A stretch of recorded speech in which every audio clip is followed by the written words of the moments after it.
రేవంత్ రెడ్డి ఢిల్లీ పర్యటన నిన్న మొన్న 2 రోజుల పాటు సాగుతూ ఉంది. సో కేంద్ర మంత్రులను కిషన్ రెడ్డి కల్పిస్తూ ఉన్నాడు. సో దీనికి సంబంధించి కొన్ని విషయాలు మనం ఓపెన్గా మాట్లాడుకోవాలి. ఎందుకు అంటే ఇప్పుడు మెట్రో రుణం, జపాన్ ఇచ్చినటువంటి మెట్రో రుణాన్ని కేంద్రం ఆపింది, దానికి కారణం కిషన్ రెడ్డి అని రేవంత్ రెడ్డి కామెంట్ చేయడం జరిగింది, అందరికీ తెలిసే విషయం. సో దానిలో భాగంగా ఇద్దరి మధ్యలో ఒక వివాదం జరిగింది. దాంతోపాటు నేను కేంద్ర మంత్రి కల్పిస్తా అని చెప్పేసి కిషన్ రెడ్డి చెప్పడం జరిగింది. మీరు కల్పిస్తా అంటే నేను ఢిల్లీకి వస్తాను, మీరు కలిపియండి అని చెప్పేసి రేవంత్ రెడ్డి చెప్పడం జరిగింది. సో ఇట్లా ఇద్దరు ఆర్కే బ్రదర్స్ కలిసి నిన్న మొన్న కేంద్ర మంత్రులను కలిసి మెట్రో గురించి సీరియస్ చర్చలు చేస్తూ ఉన్నారు. సో ఈ క్రమంలో మెట్రోకు సంబంధించినటువంటి అంశాల గురించి మనం వివిధ పేపర్లలో రకరకాల కథనాలు వచ్చినాయి. సో ఏ విధంగా రేవంత్ రెడ్డి మెట్రో పైన కుట్ర చేస్తున్నాడో, కేంద్రానికి అప్పచెప్పేటువంటి ఒక కుట్ర జరుగుతుందా అనేటువంటి కోణంలో మనం మాట్లాడాల్సినటువంటి అవసరం అయితే ఉంది.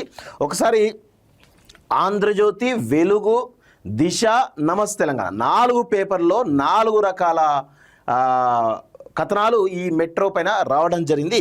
సో ప్రజల్ని ఎట్లా కన్ఫ్యూజ్ చేస్తున్నారో చూడండి, ఏ విధంగా కన్ఫ్యూజ్ చేసేసి ప్రయత్నం చేస్తున్నారు చూడండి. మెట్రో కొత్త మలుపు, 2 దశలకు కలిపి ఒకే సంస్థ నుంచి రుణం సమకూర్చే బాధ్యతను కేంద్రం తీసుకుంటుంది అని ఇందులో రాయడం జరిగింది. అంటే రేవంత్ రెడ్డికి సంబంధించినటువంటి జాగ్రత్తగా రేవంత్ రెడ్డికి ఎట్లాంటి ఇబ్బంది కలగకుండా ఆంధ్రజ్యోతి అనేటువంటి పత్రిక తన యొక్క ప్రేమను చూపిస్తూ ఉంది రేవంత్ రెడ్డికి సంబంధించినటువంటి విషయంలో. సో ఇక్కడ ఏమంటారు, ఇప్పటికే ఓకే అయిన జపాన్ రుణం రద్దు. సో ఇప్పటికే ఓకే అయిన జపాన్ రుణం రద్దు అంటే దీనికి ప్రాసెసింగ్ ఫీజు 87 కోట్లు కానీ, లేకపోతే రకరకాల ఫీజు కట్టడం జరిగింది. దాదాపు 200-300 కోట్ల రూపాయల ఏదైతే ఈ ప్రాసెసింగ్ ఫీజు కానీ రకరకాల ఫీజులు ఏవైతున్నాయో అవన్నీ కూడా ఈరోజు తెలంగాణకు నష్టం జరిగింది అనేది చాలా స్పష్టంగా మనందరం కూడా గుర్తుపెట్టుకోవాలి. ఒకటి. రెండోది, 2 దశల మెట్రోల విలువలు మరోసారి మదింపు. అంటే 2 దశల మెట్రోల విలువలు మరోసారి మదింపు అంటే ఇప్పుడు ఉన్నటువంటి ఫేజ్ 1 మెట్రో అవుతుందో దాన్ని మళ్ళొక్కసారి రీవాల్యుయేషన్ చేస్తారు. తర్వాత మెట్రో 2 మళ్ళొక్కసారి రీవాల్యుయేషన్ చేసి మొత్తం అడ్జస్ట్ ఏదో చేద్దామనేటువంటి ప్లాన్లో ఉన్నట్టుగా తెలుస్తూ ఉంది. ఎవాల్యుయేషన్ బాధ్యత ఎస్బీఐ క్యాప్కు ఇవ్వడం జరిగింది. 2 నెలల్లో నివేదిక ఇవ్వాలని గడువు. 2 దశల్లో వాటాదారుగా ఉంటారన్న కేంద్రం. సో 2 నెలల్లో నివేదిక ఇవ్వాలట. అంటే 2 నెలల వరకు ఈ మెట్రో ఒక అడుగు కూడా ముందుకు పడదు అనేది చాలా స్పష్టంగా గుర్తుపెట్టుకోండి. 2 దశల్లో కూడా వాటాదారుగా ఉంటానన్న కేంద్రం. అంటే ఇప్పుడు ఈ హైదరాబాద్ మెట్రో విషయంలో ఏదైనా నిర్ణయం తీసుకోవాలి అని అనుకుంటే 100% కేంద్రం యొక్క అనుమతి తప్పనిసరి. కేంద్రం యొక్క నిర్ణయాలు కూడా, ఈ నిర్ణయాలు తీసుకునే విషయంలో కేంద్రం యొక్క పాత్ర కూడా ఉంటుంది అనేది చాలా స్పష్టంగా అర్థమవుతుంది. అంటే హైదరాబాద్ మెట్రో పైన కేంద్రం పెత్తనం చెలాయిస్తుంది అనేది మరొకసారి రుజువు అయిపోయింది. సో హైదరాబాద్ మెట్రోని తీసుకుపోయి రేవంత్ రెడ్డి కేంద్రం కాళ్ళ ముందు పెట్టినట్టుగా చాలా స్పష్టంగా అర్థమవుతోంది. చర్చకు అంగీకరించినటువంటి ముఖ్యమంత్రి రేవంత్ రెడ్డి, అందుకోసమే మెట్రోపై మరోసారి మదింపు. వడ్డీ 4% దాటకుండా చూడాలని షరతు, 4% దాటకుండా చూడాలనేటువంటి షరతు విధించినటువంటి కేంద్రం మరి 4% కింద ఏ విధంగా వస్తుందో మనందరం కూడా చూడాల్సిన అవసరం అయితే ఉంది. సో కట్టర్ వైష్ణవ్ కిషన్ రెడ్డితో రేవంత్ చర్చలు. జపాన్ అప్పు కోసం చెల్లించినటువంటి 84 కోట్లు వెనక్కేట. తాజా పరిణామాలపై ఎల్ఎన్టీతో త్వరలో భేటీ. జపాన్ అప్పు కోసం చెల్లించినటువంటి 84 కోట్ల రూపాయల మెట్రోను ఈరోజు వెనక్కి వస్తున్నట్టుగా చెప్తా ఉన్నాడు. చూద్దాం మరి కొన్ని రోజులు అయితే దీనిపైన కొంత స్పష్టత వచ్చేటువంటి అవకాశం అయితే చాలా స్పష్టంగా కనబడతా ఉంది. నెక్స్ట్, ఇది ఇందులో రేవంత్ రెడ్డిని చాలా జాగ్రత్తగా ఆయనకి ఎట్లాంటి డ్యామేజ్ కాకుండా చూపిస్తున్నారు. ఇక నమస్తే తెలంగాణ చూద్దాం. కాట గలిసిన మెట్రో, అర్థమైంది కదా. ఇందులో ఒక రకమైనటువంటి న్యూస్ రావడం జరిగింది. అనాలోచిత నిర్ణయాలతో ఉన్న రైలు ఆగం, పెత్తనం కేంద్ర చేతిలో పెట్టి ఉత్త చేతులతో వెనుదిరిగినటువంటి సీఎం. మొదటికి వచ్చినటువంటి మెట్రో రుణ వ్యవహారం ప్రాజెక్టును మళ్ళీ అధ్యయనం చేయాలన్న కేంద్రం. అక్కడేమన్నారు, ఈ యొక్క మెట్రోకు సంబంధించినటువంటి ఏవైతే వాల్యుయేషన్ ఉందో అది మదింపు చేయాలి మరొకసారి అని చెప్పేసి దానికి ఎస్బీఐ క్యాప్కి ఇవ్వడం జరిగింది. వాళ్ళు 2 నెలల సమయం ఇవ్వడం జరిగింది. సో ఇప్పుడు ఇందులో ఏమంటారు, ప్రాజెక్టును మళ్ళీ అధ్యయనం చేయాలన్న కేంద్రం. ఫ్రస్ట్రేషన్లో సీఎం మీడియా భేటీ రద్దు.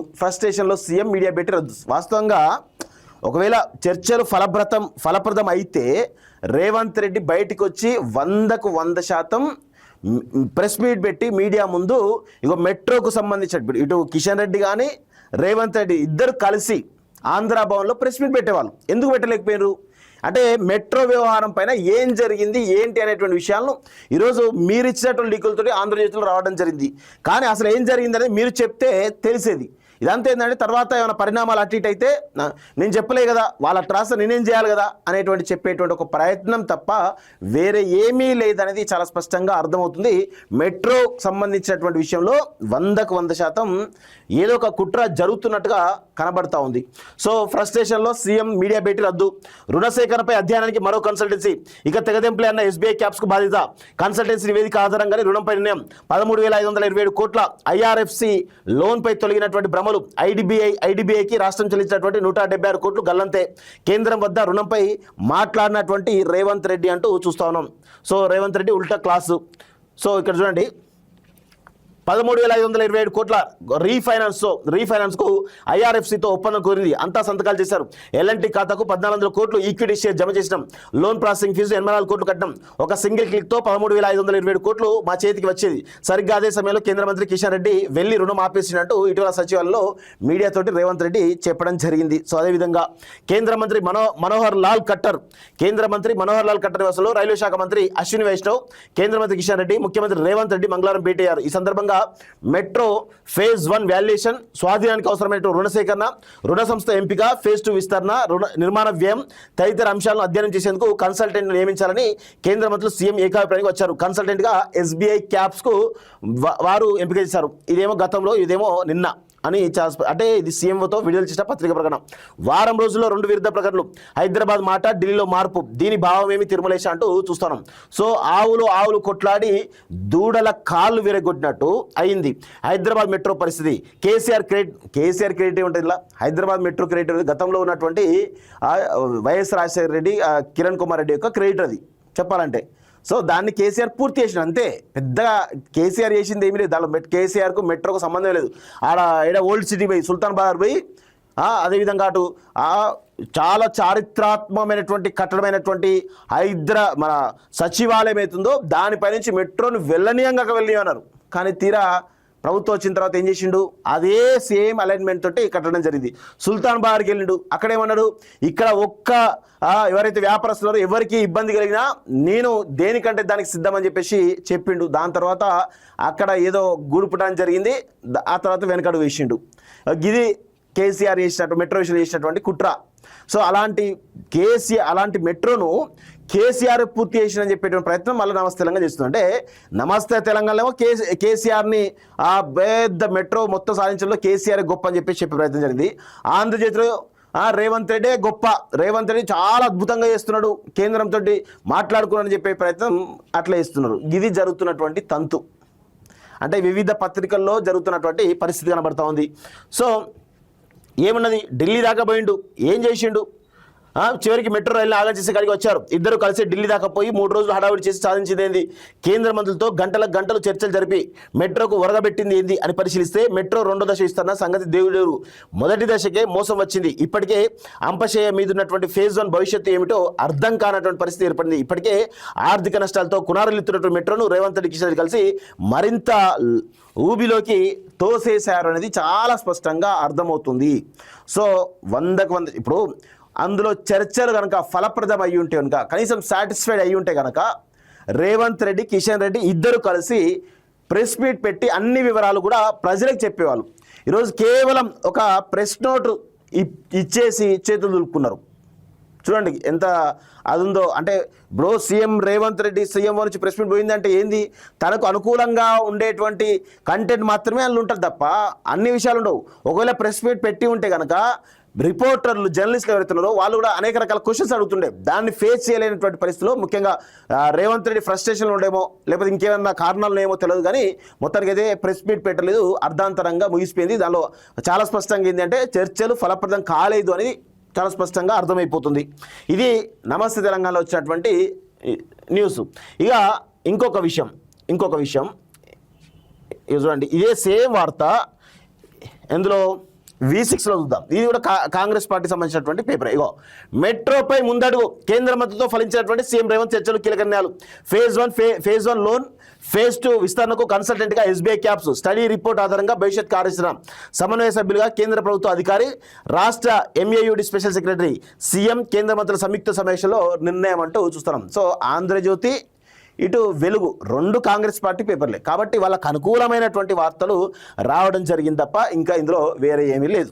సో ఇక్కడ ఇంకొక విషయం, ఇక దిశలో చూద్దాం. దిశలో కూడా ఏమొచ్చిందో చూద్దాం. ఇగో మళ్ళీ మొదటికే మెట్రోపై పాత నివేదికలు బుట్టదాఖలు. మెట్రోపై పాత నివేదికలు బుట్టదాఖలు అయిపోయింది. మెట్రోలో పాత నివేదికలు ఏవైతే అవన్నీ కూడా పెట్టేసి ఇప్పుడు SBI క్యాప్స్ కన్సల్టెంట్గా మెట్రో ఫేజ్ 1 యొక్క వాల్యుయేషన్ ఏంది, మెట్రో 2 ఫేజ్ 2 ఏదైతుందో దానికి సంబంధించినటువంటి జరిగింది. సో కొత్త కన్సల్టెన్సీగా SBI క్యాప్స్ రిపోర్టుకు మరో 6 నెలల సమయం. అటకెక్కిన IRFC జపాన్ రుణం. అర్థమైంది కదా, IRFC జపాన్ రుణం అటకెక్కింది. ఇక మరి ఏం చేస్తారో ఏందో అర్థం కాని పరిస్థితే కనబడుతోంది. హైదరాబాద్ మెట్రో రైల్ ప్రాజెక్టుపై నీళ్ళు కమ్ముకున్నాయి. మొదటి దశలో ప్రభుత్వం స్వాధీనం చేసుకోవడానికి IDBI, DMRC ఇచ్చినటువంటి నివేదికలను కేంద్ర ప్రభుత్వం పక్కనే పెట్టింది. మొదటి రెండో దశ ప్రాజెక్టుల్లో కేంద్ర ప్రభుత్వం జాయింట్ వెంచర్గా ఉండాలంటే SBI క్యాప్స్ ఇచ్చే నివేదిక ఆధారంగానే నిర్ణయం తీసుకుంటామని ప్రకటించడం గమనార్హం. ఇప్పటికే 2 నివేదికలు మెట్రో స్వాధీనానికి కావాల్సినటువంటి ఫైనాన్స్, లీగల్, టెక్నికల్ అంచనాలను సంబంధించి 2 కన్సల్టెంట్ నియమించిన విషయం తెలిసిందే. టెక్నికల్ కన్సల్టెంట్గా Delhi metro rail corporation, finance, legal అడ్వైజర్గా IDBIని ప్రభుత్వం నియమించింది. సో ఇవన్నీ కూడా బుట్టదాఖలు అయిపోయినాయి. సో ఫైనాన్షియల్ లీగల్ అంశాల్లో ఎలాంటి ఇబ్బందులు లేకుండా చేయడానికి IDBI సంస్థ స్టడీ చేసింది. L&T సంస్థకు ప్రభుత్వం నుంచి ఇవ్వాల్సిన బకాయిలు, ఇతర అంశాలకు సంబంధించిన రిపోర్టు రూపొందించడంతో పాటు ప్రభుత్వానికి ఇప్పటికే అధికారులు అందజేశారు. దీని ఆధారంగానే HMRL, L&T సంస్థలు చర్చించుకొని ఒప్పందాలపై సంతకాలు చేసుకున్నాయి. ఇది గతంలో జరిగినటువంటి అంశం. ఇప్పుడు ఏం చేశారు, SBI క్యాప్కు ఇవ్వడం జరిగింది. సేమ్ ప్రాసెస్ SBI క్యాప్స్కి ఇవ్వడం జరిగింది. అది 2 నెలలు కావచ్చు, 6 నెలలు కావచ్చు, ఎన్ని కోట్ల రూపాయల ఖర్చు అయితే కూడా తెలియనట్టు పరిస్థితి చాలా స్పష్టంగా కనబడుతోంది. వాల్యుయేషన్ విస్తరణపై నివేదిక. So Hyderabad metro phase 1 valuation, స్వాధీనానికి అవసరమైన రుణ సేకరణ, రుణ సంస్థ ఎంపిక, మెట్రో ఫేజ్ 2 విస్తరణ, నిర్మాణ వ్యయం, అందుకు అవసరమైన రుణ సేకరణ తదితర అంశాలను అధ్యయనం చేసేందుకు కన్సల్టెంట్ నియమించాలని కేంద్ర మంత్రులు ముఖ్యమంత్రి సమావేశంలో ఏకాభిప్రాయం వచ్చిన విషయం తెలిసిందే. కన్సల్టెంట్గా SBI క్యాప్స్. 13,600 కోట్ల రుణం ఆల్రెడీ జపాన్ నుంచి వచ్చింది. అది ఆల్రెడీ IRFC నుంచి విడుదల కావాలి, కానీ అది కాలేదు. దానికి కేంద్రమే పేచీ పెట్టింది అనేది చాలా స్పష్టంగా. ఎందుకు పేచీ పెట్టింది, ఇప్పుడు హైదరాబాద్ మెట్రో విస్తరిస్తూ ఉంది కాబట్టి ఇప్పుడు హైదరాబాద్ మెట్రోలో భాగస్వామిగా కేంద్రం ఉండాలని చెప్పేసి కూడా ఒక షరతు పెట్టింది. దానికోసమే ఈ యొక్క జపాన్ రుణాన్ని ఆపేసినట్టుగా చాలా స్పష్టంగా తెలుస్తోంది. సో దీనికి సంబంధించి ఇక చూడండి ఒకసారి, రేవంత్ రెడ్డి కానీ కిషన్ రెడ్డి కానీ తెలంగాణతోటి ఏ విధంగా దోబూచులాడుతున్నారో చాలా స్పష్టంగా మీకైతే అర్థం కావాలి. ఎంత దారుణ దిగజారి ప్రవర్తిస్తున్నారో చూడండి. ఇద్దరు, ఒక ముఖ్యమంత్రి, కాంగ్రెస్ పార్టీ సంబంధించిన ఇక్కడ రాష్ట్రానికి సంబంధించిన ముఖ్యమంత్రి, కేంద్రంలో కిషన్ రెడ్డి, ఇద్దరు కలిసి RK బ్రదర్స్ అని చెప్పిన, అందుకే RS బ్రదర్స్ అయిపోయింది, వాళ్ళ యొక్క టర్మ్ అయిపోయింది, వాళ్ళ కథ అయిపోయింది, కార్ఖాన ఇప్పుడు RS బ్రదర్స్ తయారైంది. ఇప్పుడు ఈ ఇద్దరు RS బ్రదర్స్ ఎవరైతే ఉన్నారో, RK బ్రదర్స్ ఎవరైతే ఉన్నారో వాళ్ళు ఈరోజు తెలంగాణకు పట్టినటువంటి పీడ చీడలా కనబడతా ఉంది, తెలంగాణ పట్టినటువంటి దరిద్రంలా కనబడతా ఉంది. అందుకే మెట్రో పైన భారీ కుట్రను చేస్తున్నట్టుగా చాలా స్పష్టంగా అర్థమైపోయింది. సో ఇందులో ఇంకొక విషయం కూడా గుర్తుపెట్టుకోవాలి, మెట్రోకు సంబంధించినటువంటి ఆస్తుల విషయంలో చాలా ఆస్తులను దోబూచులాడడానికి ఏదో ప్రయత్నం చేస్తున్నాడు రేవంత్ రెడ్డి. అందులో ఆ ప్రయత్నంలో భాగంగా బొక్కబోర్లా పడ్డాడు. మీరు చూడండి, కంచెగచ్చిబౌలి భూముల విషయం చూడండి, ఏ విధంగా రేవంత్ రెడ్డి అందులో వాటాలు తీసుకున్న ప్రయత్నం చేసి బొక్కబోర్లా పడ్డాడు.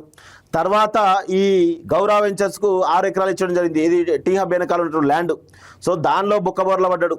ఇప్పుడు ఇది అంటే ఆయన ఏ ప్రాజెక్ట్ చేపట్టినా కానీ కనీసమైనటువంటి అవగాహన లేకుండా ఈరోజు పాలన చేస్తున్నాడు. ఎందుకు అనేది చూస్తే కనుక ఆయనకు సరైనటువంటి అడ్మినిస్ట్రేటివ్ ఎక్స్పీరియన్స్ లేదు, పరిపాలన అనుభవం అసలే లేదు ఆయనకి. లేకపోవడం వల్ల ఈరోజు ఆయన అనాలోచితమైన నిర్ణయాలు తీసుకున్నాడు.